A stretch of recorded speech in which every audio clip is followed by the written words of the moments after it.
Breaking the wall of the digital divide in the global south. Joshua Salazar Mejia, OfflinePedia, Ecuador. Hello, everyone. I'm really grateful of being here and also very inspired by all these wonderful projects. Before I start with my project, I would like you to imagine something. If each of us could be a single cell of a big microorganism called humanity, the nervous system that connects us all could be the internet. And the big brain containing the entire information of all the humanity could be the Wikipedia. However, half of those cells are not really connected to this main network, and neither have a device to do so. So that's something that shocked our volunteers team during our field trips to rural communities to do science communication. In these trips, people made us part of their local rituals, such as this beverage drinking ceremony in the Amazon region. Then we, as science students, we started to perform fun experiments with them to demonstrate that science is a really powerful tool that scientists use every day to construct a better future, and thus help to break the wall of hate against math, physics, chemistry. Then, since they are all motivated by those fun experiments, like doing magic with my hand in there, we teach them some basic electronics and also ICT skills in order to build these beautiful OfflinePedia devices, which are computers that are just $100 of components and are made out of obsolete electronic components as CRT TV screens, fully equipped with thousands of books, the entire Wikipedia, didactic simulations for kids to learn science, programming tools, etc. Everything for free and completely available offline.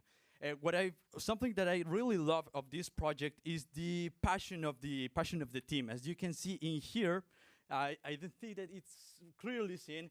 One of our volunteers even tattooed the logo of the project, and I had to do the same.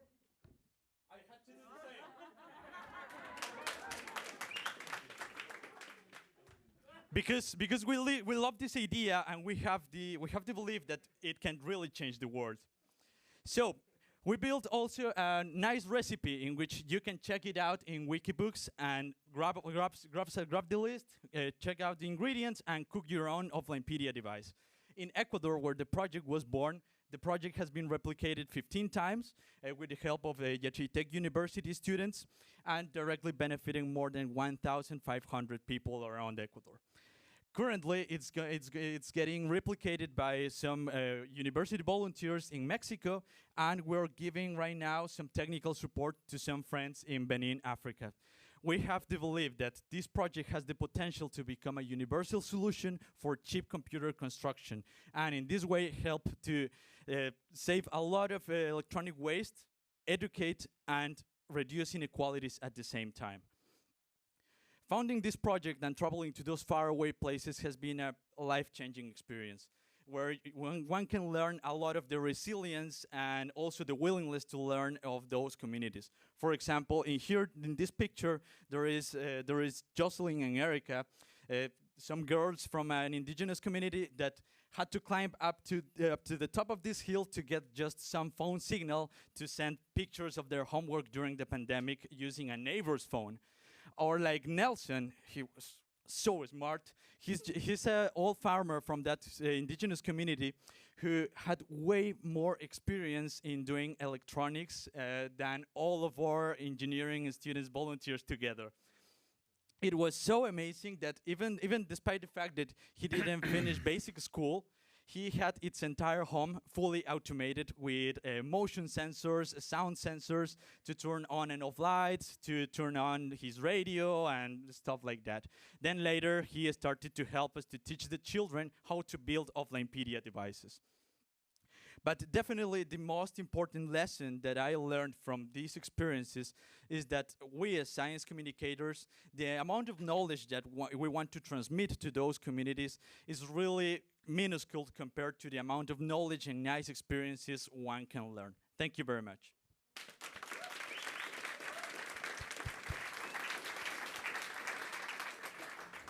Thank you, Joshua. This is quite some commitment, really. I could say otherwise.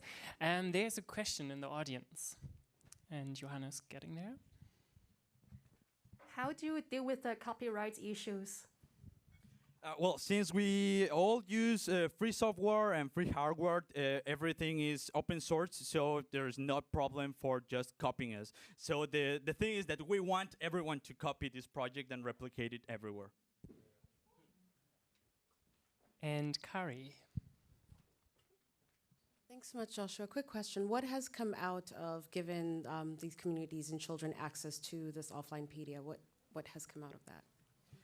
Well, I can remember a lot of nice anecdotes out of it. But for example, I remember that some of the main questions we start asking the kids before the experiments is, what do you want to do when you grow up? And most of them are like, I want to become a soldier, I want to become a policeman, I want to become a taxi driver. And after we do these experiments and teach them a lot of nice things, they say, oh, no, I want to be a chemist. I don't want to be an astronaut, I want to be a physicist. And it's like so fantastic to know that after some experiments we do, some device we install, we completely change their mind about what they can do in unlocking their potential. And a question from Rebecca. Thank you. It was great to hear you say that you'd learned a lot through this project. I just wondered if you could tell us a little bit more about what you learned, the insights that you managed to gain. Sorry, I think I didn't... It was lovely to hear that you had learned a lot through doing this project yourself as a researcher, and I just wondered if you could talk a bit more about what exactly you had learned about how to do public engagement or how to work with communities and so on. Yeah, it gave me a lot of insight about how the communities are organized, because that was a really important point to consider before to install and donate those devices. And it actually helped me to develop a lot of leadership skills, and also to help them organize and have a proper hierarchy inside their communities. So after teaching them science, I learned a lot of leadership from them. And a question from Tash. I think it's really cool that there's a project that focuses on people who don't have access to internet. I think people will get forgotten. But I was interested in what information do you choose to include, and is there a way to keep OfflinePedia updated? And is it difficult to do that, or yeah? Yeah, that's something that we have to from time to time come back to those communities and update the packages that are downloaded in there. And also every community has their different needs. So for example, in one community we wanted to add some extra information about how to improve the growing of crops and so on. But then we were shocked that they wanted to learn more about English literature. And it was like, okay, we have a lot of work to do in there, and learn from those experiences to give them a more accurate solution for them. Thank you so much. Thank you.